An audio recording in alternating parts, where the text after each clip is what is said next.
नाशिकला गेल्यावर सगळे अगं तुझं नवीन सिरियल येते नवीन सिरियल येते. तर म्हटलं काल तर मी शूट करून आले. म्हटलं लगेच कसं होईल म्हटलं. पण जेव्हा बघितलं तर लगेच प्रोमो सुरू झाले होते छान. खूप आनंद वाटला होता आणि नंतर लॉकडाऊन लागला. आजूबाजूच्या गावातनं खूप लोक भेटायला यायचे की इथे अम्मा आल्या आहेत, इथे अम्मा आल्या आहेत. आणि ते अम्मा म्हणूनच मला सगळीकडे ओळखतात लोक. माझं काल जेव्हा शेवटचं शूट झालं तेव्हा जयदीपलाही रडायला आलं, मलाही रडायला आलं. पण त्याचं एक म्हणणं होतं की अम्मा आपण परत कुठेतरी काम करूया. नमस्कार, मी अंकिता शिंदे. इट्स मज्जामध्ये तुम्हाला सगळ्यांचं स्वागत. सुख म्हणजे नक्की काय असतं या मालिकेच्या सेटवर आहे आणि आता या मालिकेच्या शूटिंगचा शेवटचा दिवस आहे. त्यामुळे सगळी कलाकार मंडळी पूर्ण स्टारकास्ट आज सेटवर आली आणि आता माझ्यासोबत आहेत ज्यांनी अम्मा हे पात्र साकारलं आणि ते गाजवलं. त्यांच्या इतरही भूमिका आजपर्यंत खूप चांगल्या आपलं मनोरंजन केलं त्यांनी वेगवेगळ्या भूमिकांमधून. पण मालिका निरोप घेतली आणि एक वेगळी मालिका होती, खूप वर्ष चालली, TRPमध्ये कायम हायेस्ट राहिली आहे. काय सांगाल, तुमचा प्रवास कसा होता? खूप सुंदर. म्हणजे जेव्हा इथे कास्टिंग झालं आणि पहिला माझ्या आयुष्यातली सगळ्यात मेमोरेबल गोष्ट अशी आहे की या सिरियलचा प्रोमो माझ्यावर निघाला होता. मी, जयदीप आणि गौरी. आणि ही माझ्यासाठी खूप मोठी गोष्ट होती. हे पुढचे कथानक काय आहे याचं मला काही आयडियाच नव्हती काही ते. पण जेव्हा आणि नंतर लगेच लॉकडाऊन झालं. 16 तारखेला आम्ही शूट केलं आणि नंतर म्हटलं तर शूटिंग सुरू होणार आहे, पाडव्याला मुहूर्त होणार आहे. म्हणून मग मी आईला भेटायला म्हणून नाशिकला गेले आणि प्रोमोस टी व्हीवर यायला लागले. नाशिकला गेल्यावर सगळे अगं तुझं नवीन सिरियल येते नवीन सिरियल येते. तर म्हटलं काल तर मी शूट करून आले. म्हटलं लगेच कसं होईल म्हटलं. पण जेव्हा बघितलं तर लगेच प्रोमो सुरू झाले होते छान. खूप आनंद वाटला होता आणि नंतर लॉकडाऊन लागला. म्हटलं आता काही सुरू होत नाही आहे लवकर, कारण सगळंच बंद होतं. मी नाशिकलाच अडकले होते. पण तो प्रवास, ती उत्सुकता, मग मी सारखं इकडे अमेयला माधुरीताईंना फोन करणं, सुरू होणार आहे का काही. हो म्हणे होणार आहे नक्की, पण आता लॉकडाऊनमुळे थांबलं आहे म्हणे. पण जेव्हा सुरू झालं तेव्हा यांचं प्रोडक्शनचं ठरलं होतं की आपण आउटडोअरला बाहेर शूटिंग करायचं कोल्हापुरात. आमची ती पण तयारी होती. ते मला सांगितलं होतं की तुम्ही बॅगा वगैरे भरून ठेवा, आपण कदाचित कोल्हापुरात शूटिंग करू. ती पण तयारी होती, कारण म्हटलं एक चांगलं काम येतं आहे, चांगलं प्रोजेक्ट येतं आहे लोकांच्या समोर. कारण तो प्रोमोच इतका हिट होता ना, तर सगळ्यांचीच क्युरियोसिटी होती. आणि शेवटी पण ते इथेच सुरू झालं, मुंबईतल्या मुंबईत. म्हणजे आम्ही बाहेर आउटडोअर शूटिंग करता करता इथे आतमध्ये सेट तयार होत होता. आणि सगळं असं माइंड ब्लोईंग होतं. खूप छान एक्साइटमेंट होती. 17 ऑगस्टला सिरियल ऑन एअर येणार होती. आणि जेव्हा आम्ही सगळ्यांनी मिळून असा पहिला एपिसोड बघितला तो, तर खूप छान प्रवास आहे आत्तापर्यंत. म्हणजे घर सोडल्यानंतर हे आमचं हेच घर होतं. सगळी इथली आम्ही सगळं, म्हणजे इतका रेपो छान होता की एक दिवस कोणी आलं नाही किंवा दिसलं नाही तर अरे ही का नाही आज, ही नाही आहे का आज, बरं ठीक आहे. म्हणजे कसं आहे काय, खूप छान होतं ते. 3 वर्ष सलग करून मग म्हणजे जेव्हा त्यांचं 25 वर्षाचं लीप घेतलं त्याच्यानंतर मी 4-5 महिने घरी होते. आणि मग नंतर त्याच्यात मी एक पिक्चर करत होते. प्रेक्षकांचं प्रेम आणि त्यांचं जे एक इंट्युशन असतं. प्रेक्षकांनी जेव्हा सांगितलं ना, अहो अम्मा तुम्हाला मारून नाही टाकले, तुम्हाला परत बोलवतील बघा म्हणे. आणि प्रेक्षकांच्या प्रेमाखातर म्हणजे खरंच मी भोरमध्ये शूट करत होते. कुठून कुठून लोक, कारण मी भोरमध्ये कधीच केलेलं नव्हतं शूट. आजूबाजूच्या गावातनं खूप लोक भेटायला यायचे की इथे अम्मा आल्या आहेत, इथे अम्मा आल्या आहेत. आणि ते अम्मा म्हणूनच मला सगळीकडे ओळखतात लोक. म्हणजे आता घरातली माझी नातवंडसुद्धा मला अम्मा आजीच म्हणतात. तर त्यामुळे मला ही एक स्टार प्रवाही कोठारे विजननी मला ही दिलेली एक दुसरी पदवी आहे, अम्मा आजी. तर मला सगळे अम्माच म्हणतात आणि त्या लोकांचं खूप आशीर्वाद आहे प्रेक्षकांचं, त्यांच्यामुळे खरं झालं. आणि मला इथे आमेयाचा फोन आला, अम्मा काय करते, असं असं आहे. म्हटलं अरे खरं का काय मस्करी करतो आहे. नाही नाही म्हटलं तुला परत यायचं आहे, तो लुक टेस्ट करावी लागेल. आणि आले. मग त्या लुक टेस्टमध्ये आता मी डोकं असं पांढरं ठेवते आहे बघा. कारण ते वय तेवढं वाटलं पाहिजे होतं. पण आणि व्यक्तिरेखा साकारायची म्हटल्यावर त्याच्याशी काही तडजोड नसते.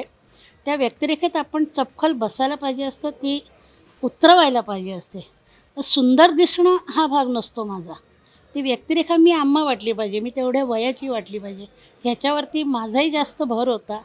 आणि आमच्या प्रोडक्शनचाही होता आणि चॅनलचं पण त्याच्यावरती रिमार्क यायचे की असं एक जरी काही एक दिवस माझ्या कानातले राहिले होते, अगं अम्माच्या कानात राहायला हवे, तो आम्हाला परत रिशूट करावा लागला होता. म्हणजे इतकं बारकाईने सगळे बघतात आणि इतकं छान शूट होतं की कुठेही चूक नाही केली जात. तर कामाची मजा होती, खूप छान होतं. आणि आता साहजिकच आहे, पुन्हा कधी भेटू आपण माहिती नाही आहे. येईल, नवीन कामात येईल. हे संपलं म्हणजे हे अगदीच शेवट नाही आहे, नव्याची सुरुवात पण आहे. तर त्यामुळे दोन्ही संमिश्र भावना मनामध्ये आहेत. आनंद आणि थोडंसं दुःख.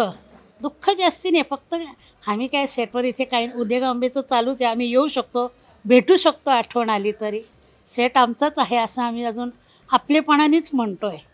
तर त्यामुळे पण छान आहे. मी यासाठी स्टार प्रवाह आणि कोठारे विजनचे खूप खूप आभार मानते की त्यांनी मला संधी दिली. इतकं मोठं काम केलं, कारण असं सलग 1200च्या वरती एपिसोडचा आपण एक भाग असणं ही माझ्यासाठी खूप मोठी अभिमानाची आणि आनंदाची गोष्ट आहे. पण अम्मा, या गौरीच्या आयुष्यात एक महत्त्वाचा पॉईंट होता किंवा तिच्या आयुष्याला एक वेगळं वळण देणारी तुमची भूमिका होती. तर गौरीला आणि जयदीपला किती मिस कराल आणि त्यांच्यासोबतचं नातं कसं होतं इतकी वर्ष शूटिंग दरम्यानचं? खूप, कारण प्रोमोपासून आम्ही तिघंच जण होतो पहिले. म्हणजे बाकीचे नंतर झूमवर मिटिंग झाली तेव्हा कळलं, वर्षाताई वगैरे हे इतर कॅरेक्टर नंतर कळले. मग नंतर स्टोरी वगैरे मला कळायला लागली ती. पण सुरुवात मी आणि गौरी आणि जयदीप, तर हे म्हणजे माझी मुलंच. कारण ते दोघांना मी सांभाळलं आहे, मी मोठं केलं आहे. तर त्यामुळे ते दोघे म्हणजे परवा माझं काल जेव्हा शेवटचं शूट झालं तेव्हा जयदीपलाही रडायला आलं, मलाही रडायला आलं. पण त्याचं एक म्हणणं होतं की अम्मा आपण परत कुठेतरी काम करूया. म्हटलं, आणि माझी तशी विल पॉवर खूप दांडगी आहे की मला म्हटलं आता मी तुझ्या आईचा रोल कधीतरी करणार. म्हटलं भले सिनेमात असेल, मालिकेत असेल, पण मी ते करणार म्हटलं. आता म्हणे आपण भेटूया परत. गौरी तर खूपच रडत होती, अम्मा मिस यू, खूप तुला मिस करेल म्हणे. म्हणजे काही झालं की तिला, आम्ही दोघी रूम शेअर करायचो, त्यामुळे तिला काही बरं नाही वाटलं, काही वाटलं की ती सगळं माझे शेअर, हे कर, हे घे, औषध घे, तिला औषध देणं, औषधं आणणं किंवा तिला झोपवून ठेवणं. बस झालं, खूप दमली असतो आता, झोप जरा, फोनवर बोलू नको, झोप काढ. म्हणजे तिला आईच्या ह्याच्याने मी तिला रागवले तरी तिने कधी राग नाही धरला. ती म्हणायची नाही अम्मा तू रागवलीस तरी. पण पोरांनी खूप प्रेम केलं सगळ्याच.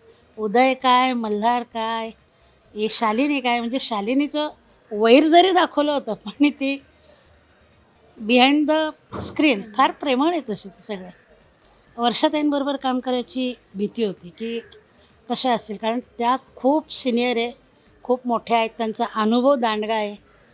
पण त्यासुद्धा खूप छान मिसळून गेल्या.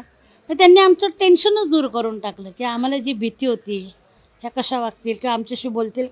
मोठे स्टार असल्यावर थोडंसं दडपण येतं काम करायला, पण त्यांनी ते अजिबात जाणव दिलं नाही आणि मी खूप छान बरोबरीने काम केलं. अगदीच ताई, धन्यवाद. खूप छान वाटलं तुमच्याशी बोलून, खूप छान वाटलं तुमचा अनुभव ऐकून. पण जाता जाता शेवटचं एकदा, सुख म्हणजे नक्की काय असतं या मालिकेच्या प्रेक्षकांना काय सांगावं असं वाटतंय का? प्रेक्षकांना सांगण्या, मालिका ह्या काल्पनिक असतात, त्याच्यातले वाईट काय असतील ते तुम्ही घेऊ नकात. कारण कधी कधी मला प्रेक्षकांकडनं ऐकायला यायचं, अहो त्या शालिनीला मारून टाका, तुम्ही मारा तिला. हे तुमचं ते आतून जे प्रेम आहे ना की कोणाबद्दल किती ती तुम्हाला बोलते, काय बोलते, द्या ना एक ठेवून. हे असं प्रेक्षकांचे जे मतं ऐकले ना की असं वाटतं अरे किती लोक याच्यात इन्वॉल्ड आहेत. पण तुम्हाला सांगतं हे काल्पनिक असतं. चांगलं तेवढं घ्यावं, वाईट तेवढं सोडून द्यावं. हेच असंच प्रेम करत राहा प्रत्येक मालिकांवरती. कारण शेवटी आम्ही त्या स्वीकारत असतो, त्या व्यक्तिरेखा आम्ही आमच्यात उतरवतो, पण नंतर आम्ही त्या लगेच सोडून देतो. कारण आम्ही रिअल लाईफमध्ये तसे कोणीच नसतं. प्रत्येकाचं जीवन, प्रत्येकाचं दिसणं, वागणं हे प्रत्यक्षात वेगळं असतं आणि पडद्यावरती वेगळं असतं. त्यामुळे असंच प्रेम करत राहा, एंटरटेन म्हणूनच बघा. आणि त्याच्यातलं काही फारसं खरं नसतं, पण चांगलं तेवढं घेत राहा, आत्मसात करा. कारण हे काम करणं फार कठीण आहे अभिनयाचं. दिसतं तितकं सोपं नाही आहे. तुम्ही प्रेक्षक लोक प्रेम करतात म्हणून आम्ही मोठे होतो.